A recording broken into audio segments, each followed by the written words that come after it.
Dear Mr. President, this is to the President of the United States, Donald Trump.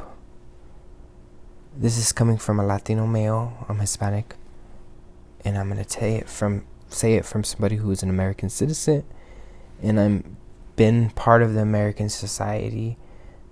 My family has for the past 6 decades. I'm an American first, and I love my country.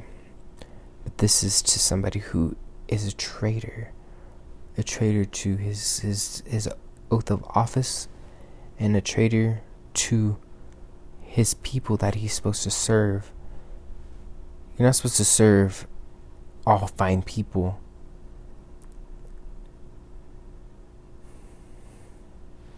We are people too. We live amongst you. We live amongst our white brothers and sisters. White people marginalize Hispanics and Latinos and Mexicans and even people from Spain. We marginalize ourselves also. But it's not fair for you to marginalize us just because we marginalize ourselves either. We are strong together. We're going to change the demographics of the United States. Hispanics will. It was projected by 2045, if not sooner. Now that we're taking control, we need to project power in a sense of community and coming together and really trying to upend poverty from all areas of life, and let greed erode out of the heart of man, because greed is what's driving this.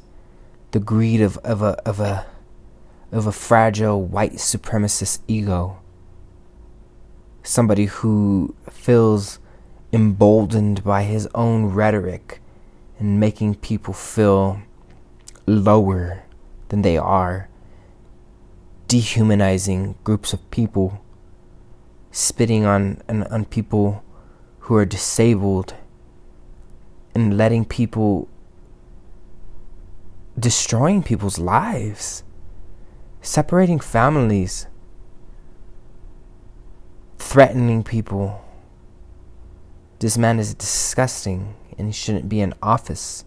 He's a disgrace due to the mere fact that he put another country's interest in his own interest at fault first over the American people from the beginning of his administration. That man put himself and his interests and his family's interest first. You know, his wife should be ashamed of herself. She's still sitting there right next to him all the time and just letting him do this. And she's an immigrant herself. She should be ashamed of herself for doing it for the money and for just being with this man who's so despicable. For her being an immigrant herself and he cutting off migrants and people trying to cross the border who are trying to flee from that government who was enslaving them, and people who are getting killed. It's despicable. It really is. And I'm very passionate about it because that man is, how can you sit there and support somebody who says, let's grab him by the pussy or by the vagina? How can you support somebody that's going to say, grab him by the pussy? Grab him by the pussy. If I went and said that in a store or somebody, or if I was somebody high up, they'll be like, what did you say? Just because he's a person in power and he's a white man, that's why he won over Hillary Clinton. Also, he had so much dominance and she should have dominated him on that debate stage even more. He knows he's a white man and he projects that. He knows it. He knows he has privilege and he uses it. And he used it in the election by constantly he's divided this country up into two separate. He's just divided this country. Like the racial tensions here in the United States are so bad. They're just terrible. Like, the fact that you got people marching and getting run over and getting shot up because they're Hispanic or they're different race, like that's ridiculous. And it's playing right into Putin's hand. And I think that's one of the scariest things. I think me working at a cybersecurity startup, seeing this data and how it can be manipulated, and how it can be researched, and how it can be collected and stored and manipulated in making this data something tangible and getting the insight and the analytics out of it is just phenomenal. It's a phenomenal thing. And I think it's a scary thing for the mere fact that that data and that power can be stolen, and it needs to be protected. And you know what Congress is trying to do with the the bill HR 1 or whatever to protect our election systems. It's absurd that